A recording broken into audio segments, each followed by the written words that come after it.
পালাইয়া যাইবা তুমি এই স্টেশনেই আছো।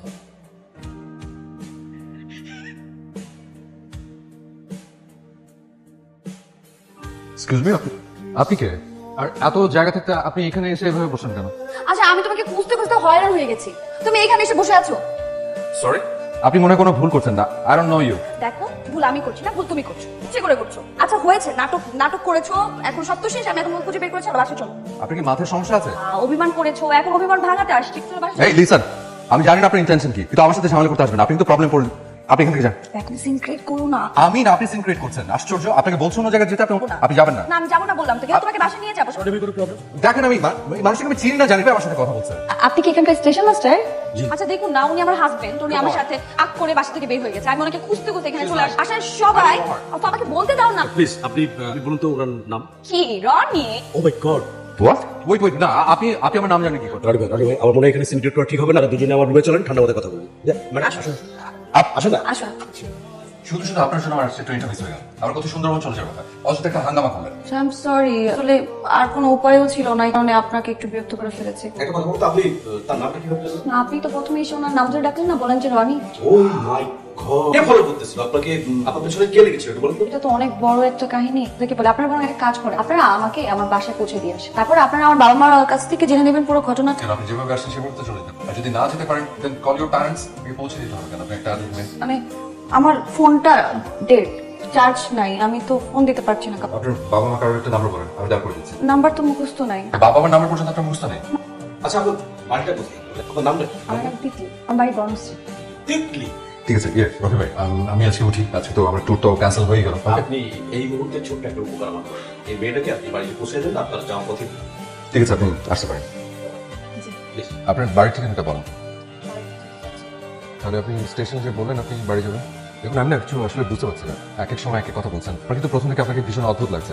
আপনাকে কিভাবে বোঝাবো, আপনি আমাকে একটু সামনে নামিয়ে দিন, আমি নেমে যাই। আই এম সরি, আমি আপনাকে বাড়ি পৌঁছে দিয়ে তারপরে আপনি যেখানে খুশি যাবেন, কারণ আমি দায়িত্ব নিচ্ছি তো। সো আমি আসলে লাইসেন্সটা দেখতে যাচ্ছি না। সরি, প্লিজ আমার ড্রাইভার সাহেবকে একটু বাড়ির অ্যাড্রেসটা বলেন। আমি একটু আপনার সাথে পার্সোনালি কিছু কথা বলতাম, আপনি যদি একটু অন্য কোথাও নিয়ে যেতেন। ঠিক আছে, আলী ভাই সামনে দেখেন তো একটা কোনো রেস্টুরেন্ট পেলে একটু থামেন তো। আমার বাবা মার ডিভোর্স, আমি ছোট থেকে আমার মার কাছে বড় হয়েছি। আমার বাবা মা দুজনে আলাদা বিয়ে করেছেন। আগে আমাকে অনেক ভালোবাসতো আমার বাবা মা, এখন আমাকে আগের মতো ভালোবাসে না। আমার না মাঝে মাঝে মনে হয় কি পৃথিবীতে আমি একা। জানেন আমি আমি অনেকবার সুইসাইড করতে চেয়েছি, আমার মনে হয়েছে যে আমি মারা যাই।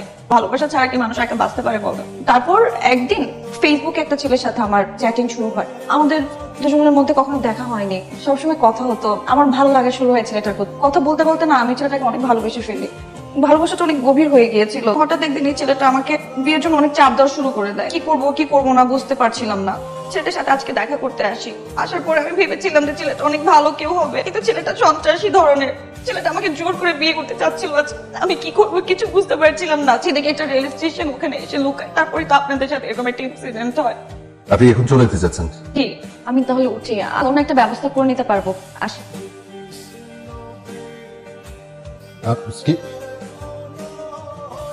আপনার ফোন ফেলে যাচ্ছিলেন। ও থ্যাংক ইউ। শুনুন, আমি আপনাকে একটা ব্যবস্থা করে দিতে পারি যদি আপনার কোনো আপত্তি না থাকে। সত্যি বলছেন? আমি বেশি কিছুদিন সময় নেবো না আপনার, কয়েকটা দিনের মধ্যে একটা ব্যবস্থা করে ফেলবো। ঠিক আছে, আসুন আমার সাথে আসুন। উনি হচ্ছে আমাদের গেস্ট, তিতলি নাম। তো কয়েকটা দিন থাকবে এখানে, একটু খাতিরটা করো। ঠিক আছে, একটু ভালো মন্দ কিছু একটা।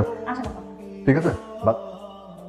ওরে আমার ছোট বাবু, সুন্দরবন থেকে ফোন করতেছি। না, সুন্দরবন যাইনি আর কি, মারবো একটা ঘটনা ঘটেছে। কি ঘটনা?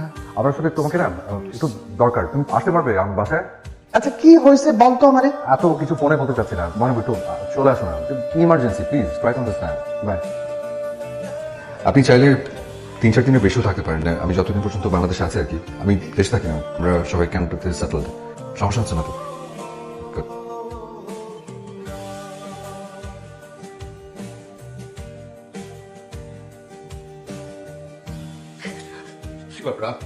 ও এখানে চলে এসেছে, আমি আমি আমি মাত্রই দেখলাম, আমাকে নিতে আসছে। আপনি প্লিজ আমাকে বাঁচান। আমাকে ফলো করতে করতে এখানে চলে এসেছে, কারো ক্ষতি করবে। আপনি প্লিজ আমাকে বাঁচান না, আমি তো ওকে ভালোবাসছিলাম। ও যে এত খারাপ, এত বড় ক্ষতি করবে আমি তো এটা বুঝতে পারিনি। প্লিজ মামা, আমার যেতে ভয় লাগছে।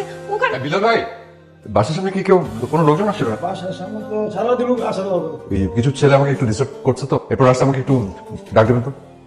আপনার টেনশন করে নামে আসে না। ঠিক আছে, যান। কেউ আসলে বলেন আমাকে, কিচ্ছু হবে না, ডোন্ট ওয়ারি। আপনি যান। রুমে গিয়ে ঘুম দেন, দরজা লক। লক করে দিবেন। Good night. ছোট বাবু কই? ছোট বাবু, আমার ছোট বাবু কই? আরে কতদিন পর দেখা শোনা। আমি খুব খুশি হয়েছি যে তুমি আসছো, আমার খুব দরকার, অনেক কথা। আসো ভিতরে আসো, আমি তোমার কি এমন কি হবে ডাক্তার নিবে ওরা নিবে, চল চল চল। হ্যাঁ, যখন মেয়েকে ধরে আনছে সবসময় একটা না একটা ঝামেলা করবেই।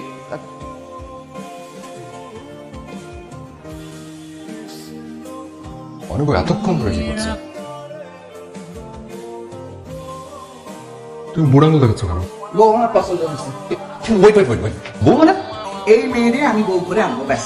মনে আর ক্রেজি কি উল্টা পাল্টা সমস্ত কথা বলছো? আমি বললাম যে মেয়েটা বিপদে পড়ছে, আমি মেয়েটাকে হেল্প করছি, 3-4 দিন এখানে থাকবে, আমি কোথায় আমাকে সাপোর্ট করার জন্য তোমাকে দেখে নিয়েছি, আর তুমি ডিরেক্ট বউ তো মানে উল্টা পাল্টা কথা বলছো।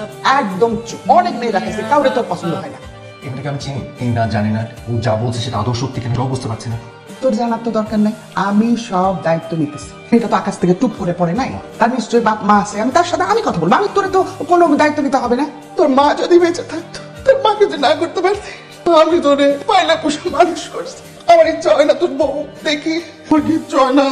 মরে বল দেখ যাইছে বলো। আপনি আনতে গেলেন কেন? আর কেউ ছিল না? দেখি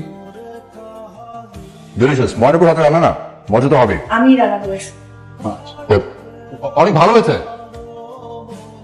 আর রনি, আয় আয় আয়। ছোট বাবু, তোদের দুজনরে আমি একসঙ্গে ডাকলাম, জরুরি কথা আছে। তোর আব্বার সাথে কথা বলছি, চাচা বলছে যা করার আমাকেই করতে বলছে। চাচা রাজি। তুমি কি নিয়ে কথা বলছো বুঝতে পারছি না। আরে ফিটলির সাথে তোর বিয়ে বিয়ে ঠিক করছি। মনে তুমি না একদম মানে একদম ইমপ্র্যাকটিক্যাল একটা কথা বলছো। আমি শুনছি, বলো তো। আমি এখন তিতলির সাথে কথা বলবো, তিতলির কথা শুনবো, তোরেও শুনতে হবে। তোর কি মতামত তোরে শুনতে হবে। তিতলি শোনো, কাম অন বুবো। একদম চুপচাপ দাঁড়িয়ে থাকি। তিতলি দেখো, আমি ঠিক করছি রনির সাথে তোমার বিয়ে দেবো। আমার এখন তোমার বাবা মার সাথে কথা বলা দাও। তোমার বাবা মার সাথে তোমার যতই কথা বন্ধ থাক, তার কথা বলতেই হবে। তোমার কোনো আপত্তি নাই তো? আচ্ছা আমি তোমার সাথে এটা নিয়ে পরে কথা বলবো, তুমি জাস্ট কথা বলে নাও। আহ, চুপ না, ওকে বলতে দে না। কি তিতলি, রাজি তো? না, ওর কোনো মতামত নাই। বলো। আমি ও, আমার কাছে বলতে তো কোনো অসুবিধা নাই, বলো। আমি রাজি? রাজি। আর কি, আর কোনো কথা না? এটা আমার লাইফ, এটা আমার সিনেমা। আর দেখ আমি কি করি, তাই দেখ, তুই দেখ।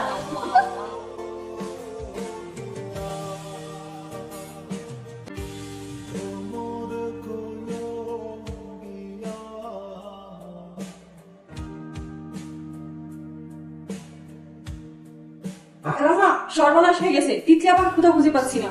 ভালো করে খুঁজে দেখ, তো বাথরুমে রুমে, বাথরুমে, ছাদে, সব জায়গায় তন্ন তন্ন করে খুঁজছি, কোথাও খুঁজে পাচ্ছি না। ছাদে দেখেছিস? হ্যাঁ, সব জায়গায় তন্ন, নিতে বলে। কোথাও পাচ্ছি না খুঁজে। ও ছোট বাবু, ছোট বাবু, এটাকে নাকি পাওয়া যাচ্ছে না। আরে আছে কোথায় ছাদে নাকি বসো? কোথাও নেই, সব জায়গায় খুঁজেছি। কি আসলে এতগুলো লোক থেকে বেরিয়ে যাবে কোথায়? তারপর দেখো, ভালো করে দেখো খুঁজে। যাও। ম্যাডাম, আপনার সব কথা আমি বুঝতে পেরেছি, আপনি যেটা বলছেন তাই হবে, আমাকে একটু সময় দিচ্ছি। Thank you. দাঁড়াও, হ্যালো আসসালামু আলাইকুম, রনি ভাই। রফিক ভাই। জি জি, আমি রকিবুল বলছি। জি হ্যাঁ বলেন বলেন, শুনতে পাচ্ছি। রনি ভাই, প্লিজ আপনাকে এক্ষুনি একটু স্টেশনে আসতে হবে। জি জি, একটা ঝামেলা হচ্ছে, আপনি আসেন, আমি বলবো আপনাকে। তিতলির ব্যাপারে একটু কথা বলবো। ঠিক আছে আমি আসছি। Thank you. তুমি টেনশন করো, আমি মনে হয় একটা খুঁজে পেয়েছি। বাবু, হ্যাঁ বাবু। বাসায় চলো না। আরে কিসের বাসা? আপনার সাথে বাসা কোন বাসা যাবো? আমি আপনাকে চিনি, বারবার বলতেছি, 1 ঘন্টা হয়ে গেছে। দেখ, তোমার বাসা তুমি যাবা না। আরে আসছো না রে। আচ্ছা, আপনারাই দেখেন, আপনারা তাকিয়ে আছেন কেন? আমি স্ত্রীর মধ্যে যদি ঝগড়া হয়, সেটার জন্য কি মানুষ যদি তাকিয়ে থাকে? দেখেছেন এটা কি শুরু করেছে? একটা নিয়ে যেতে হবে। ও মাই গড, রকিব ভাই, এই যে বলেছিলাম। তিতলি। দেখেছেন ভাই, মানে এখন এই ধরনের কথা বলে মানুষ। আরে ভাই, আপনার বাসা দেখেন, একটু পুলিশ টুলিশ ডাকে দেন ভাই, আমি ট্রেন মিস করছি রে ভাই। আচ্ছা, আমাদের স্বামী স্ত্রীর ব্যাপার তো, আপনারা প্লিজ। আরে কি স্বামী স্ত্রীর ব্যাপার? আই ডোন্ট নো ইউ, আমি আপনাকে চিনি না, আপনি আমাকে ছেড়ে দেন প্লিজ। এই যে ফোন সেট, এই ফোন সেটটা তিতলি সবসময় কাছে রাখে। ওর সম্পর্কে সমস্ত তথ্য আমি জেনেছি। ও আসলে মেন্টাল হ্যালুসিনেশন। ও সবসময় ভাবে কি যে ওকে কেউ খুন করতে আসছে, বা ওর পূর্ব প্রেমিক যে ছিল সে জোর করে ধরে নিয়ে গিয়ে বিয়ে করবে, এইরকম হ্যালুসিনেশনের মধ্যে থাকে। তো বলছে যে এই যে ও যে দেখে, যাদেরকে দেখে তারা সবসময় একই রকম পোশাক পরে থাকে, এটা আসলে বাস্তবে কাউকে দেখে না। ও সবসময় হ্যালুসিনেশনের মধ্যে থাকে। এই ব্যাপারটা ঘটছে আসলে ওর পূর্বে যে প্রেমিক ছিল, সেই প্রেম সংক্রান্ত জটিলতা থেকে এই ব্যাপারটা ঘটছে। ওর এখন সে মেন্টাল হাসপাতালে থাকে, মেন্টাল থেকে সে কিন্তু বের হয়ে এসেছে, তারা ওকে নিতে এসছে। এভাবে ওর জীবনটা চলে। এই সমস্ত তথ্য তার মেন্টাল হাসপাতালের ডাক্তার উনি আমাকে দিয়েছে। ওকে এখন হসপিটালে নিয়ে যাচ্ছেন। ডক্টর যদি কিছু মনে না করেন, জাস্ট 2 মিনিটস, আমি ওর সাথে একটু কথা বলতে পারি? প্লিজ। ছাড়েন না আমাকে। কি হলো এটা? আমি না বকে দিয়েছি, যারা তোমাকে ভয় দেখায় না, আমি খুব করে বকে দিয়েছি তোমাকে আর পালিয়ে বেড়াতে হবে না, তুমি এখন থেকে মুক্ত। কে তুমি? আমি রনি, আমি তোমার তুমি আমার প্রজাপতি। প্রজাপতি? না না ছাড়, আচ্ছা না না তো যাবো না, আমি যাবো না, আমাদেরকে ছাড়েন। দিদি আমি আছি তোমার সাথে, ভয় করো না, আমি তোমাকে ছেড়ে যাবো না কোথাও। না। তুমি ওদের সাথে এখন যাও, আমি আছি, যাবো না তো? কোনোদিন যাবো না। আমি কিন্তু তোমার প্রজাপতি, ভুলে যেও না, ভুলে যেও না। আমি ব্যথা